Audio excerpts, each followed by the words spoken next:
വേദിയിലുള്ള ഉദ്ഘാടകനായിട്ടുള്ള ദേവൻ sir, അധ്യക്ഷനായിട്ടുള്ള Haris Babu, Uma madam, എൻ്റെ സഹപ്രവർത്തനായ CI Surendran, മറ്റ് ക്ലബിൻ്റെ ഭാരവാഹികൾ, പ്രമുഖ വ്യക്തികൾ, നല്ലവരായ നാട്ടുകാർ, എനിക്ക് ഇവിടെ ഈ ഗ്രൗണ്ടും ഈ നാടുമായിട്ടുള്ള ബന്ധം എന്ന് പറഞ്ഞാൽ 98, 99, 2000 കാലഘട്ടത്തിലാണ് ഞാനിവിടെ SI ആയിട്ട് വർക്ക് ചെയ്തിരുന്നത്. അന്ന് ഈ ബന്ധപ്പെടാനുണ്ടായ അതിനുണ്ടായ സാഹചര്യങ്ങളും ഒക്കെയും ചേറ്റുക നേർച്ചയായിട്ടുള്ള ബന്ധപ്പെട്ട പ്രവർത്തനങ്ങളും അതിൻ്റെ രീതികളുമായിരുന്നു.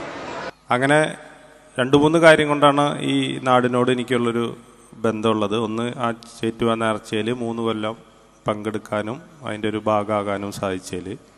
അതിനെ തുടർന്ന് ഇവിടുന്ന് ട്രാൻസ്ഫറായി പോയി കഴിഞ്ഞിട്ടും ഇവിടെയുള്ള ചേറ്റുവേരിലുള്ള പല നല്ലവരായ ആൾക്കാരായിട്ട് എനിക്ക് ഇതുവരെ ബന്ധം നിലനിർത്താൻ സാധിച്ചിട്ടുള്ളതും. മൂന്നാമത്തെ കാര്യം, ഈ നിങ്ങൾക്കറിയാം, പണ്ട് കാലത്ത്, ഇപ്പോഴൊക്കെ അതിൽ മാറ്റങ്ങൾ വന്നിട്ടുണ്ട്, ഈ തീരദേശ മേഖലകൾ എപ്പോഴും സംഘർഷഭരിതമായിരുന്നു. അത് രാഷ്ട്രീയപരമായാലും മതപരമായാലും സംഘർഷപരമായിരുന്നു.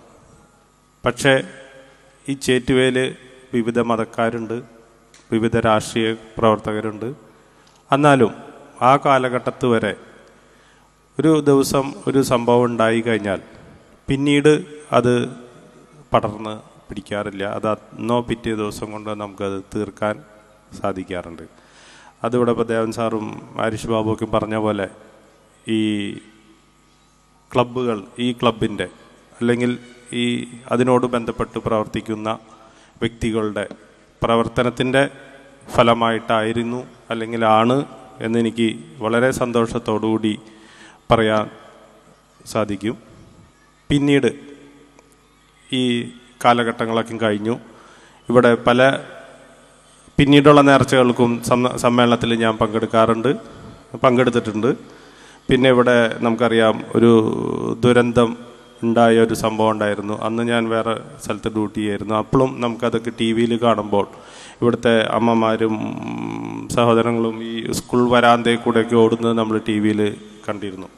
അപ്പം അന്നും നമുക്കിവിടെ എന്തെങ്കിലും ഉണ്ടായിക്കഴിഞ്ഞാൽ നമുക്കൊരു എപ്പോഴും മനസ്സിലൊരു ഇതുണ്ടാവാറുണ്ട്. അത് ഇവരെ പോലുള്ള നല്ലവരായ ക്ലബ് അംഗങ്ങളും മറ്റുള്ളവരായിട്ട് അടുത്ത് പ്രവർത്തിക്കാൻ സാധിച്ചുകൊണ്ടാണ്. പിന്നെ ഹരീഷ് ബാബു ഒരു കാര്യം പറഞ്ഞു, അന്ന് സംഘർഷങ്ങളുടെ ഒരു സമയമായിരുന്നു. ഈ ദേവൻ സാറ് പറഞ്ഞ പോലെ ഞങ്ങൾക്കറിയാം ഒരു നാട്ടിൽ ഉണ്ടാവുന്ന പ്രശ്നങ്ങളുടെ കാരണക്കാരൻ ആരാണെന്നുള്ളതും അവിടുത്തെ സംഭവങ്ങളുടെ പിന്നിൽ ആരാ പ്രവർത്തിക്കണമെന്ന് കൃത്യമായിട്ട് അറിയാം. പക്ഷേ യൂണിഫോം ഇട്ടതുകൊണ്ട് ഞങ്ങൾക്കതൊന്നും പുറത്തേക്ക് പറയാൻ പറ്റില്ല. എന്നാലും നമ്മളതിനെ മാറ്റി അതിൻ്റെ പ്രവർത്തനങ്ങൾ അടിച്ചമർത്താനും നിയമപരമായിട്ട് നമുക്ക് ചെയ്തു വരാറുണ്ട്. അങ്ങനെ അന്ന് നമ്മളിവിടെ ഈ ക്ലബും ഇതിൻ്റെ ഭാരവാഹികളും ഈ നേർച്ചയായിട്ട് ബന്ധപ്പെട്ട് പരിചയപ്പെട്ട ആൾക്കാർ വഴി പ്രവർത്തനങ്ങൾ നടത്തിയിരുന്നു. അതിപ്പോൾ നല്ല നിലയിലെത്തി എനിക്ക് തോന്നുന്നു. ഇപ്പോൾ ഒരു വളരെ ശാന്തമായിട്ടാണ് ഈ പരിപാടികളൊക്കെ നടന്നു പോകുന്നതിൽ അറിഞ്ഞതിൽ സന്തോഷമുണ്ട്. ഈ ക്ലബിൻ്റെ പ്രവർത്തനങ്ങൾ ഇപ്പോൾ നേരത്തെ വായിച്ചിരുന്നു. നേത്രദാനം ക്യാമ്പുകൾ, മെഡിക്കൽ പരിസ്ഥിതി ഇതുകളൊക്കെയും. അപ്പോൾ അതിൽ ഇപ്പോൾ ഞാനും ഇവിടെ ഇരിക്കുന്ന CI ഇവരൊക്കെ പോലീസ് ഡിപ്പാർട്ട്മെൻറ്റ് ഏറ്റവും കൂടുതൽ നേരിടുന്ന ഒരു പ്രശ്നം എന്താണെന്ന് വെച്ചാൽ, കാലത്ത് സ്റ്റേഷനിൽ വന്നിരുന്നു കഴിഞ്ഞാൽ ഒന്നില്ലെങ്കിൽ കുറേ സ്ത്രീകൾ കുടുംബപരമായിട്ടുള്ള പരാതിയായിട്ട് വരും, അല്ലെങ്കിൽ അച്ഛനമ്മമാർ അല്ലെങ്കിൽ പ്രായമായ ഉമ്മമാർ അവർ മക്കളുടെ പേരിൽ പരാതിയായിട്ട് വരും, അല്ലെങ്കിൽ മക്കൾ ഈ മദ്യപിച്ച് വന്ന് പ്രശ്നം ഉണ്ടാക്കണമെന്നുള്ള പറഞ്ഞു. അപ്പോൾ അന്നത്തെ കാലഘട്ടം മാറി ഇപ്പോൾ കുടുംബത്തിലാണ് പ്രശ്നങ്ങൾ. ഒരു കുടുംബത്തിലും പ്രശ്നങ്ങളായിട്ട് ഇഷ്ടം പോലെ ആൾക്കാർ ഇന്ന് വരെ ഞാൻ CIനെ പല കാര്യത്തിന് വിളിക്കേണ്ടി വന്നിരുന്നു കുടുംബ പ്രശ്നങ്ങളായിട്ട്. അപ്പോൾ ഈ FIC ക്ലബ്ബ് ഇതുവരെ രാജ്യത്തിൻ്റെ അഖണ്ഡതയ്ക്കും ലഹരി വിരുദ്ധ പ്രവർത്തനങ്ങൾക്കും വർഗീയത പോലുള്ള സംഭവങ്ങൾക്ക് എതിരായി പ്രവർത്തിച്ചിട്ടെന്ന് അറിഞ്ഞതിൽ സന്തോഷമുണ്ട്. അതിൽ ഇവരെ അഭിനന്ദിക്കുകയാണ്.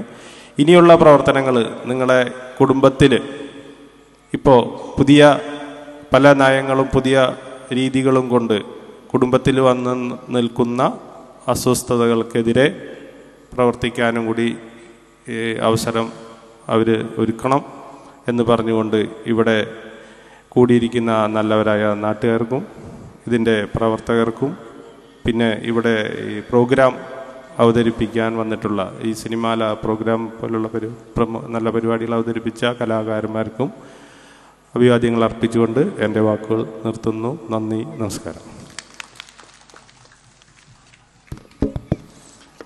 അടുത്ത അവാർഡ് ദാനം നടത്തുന്നത്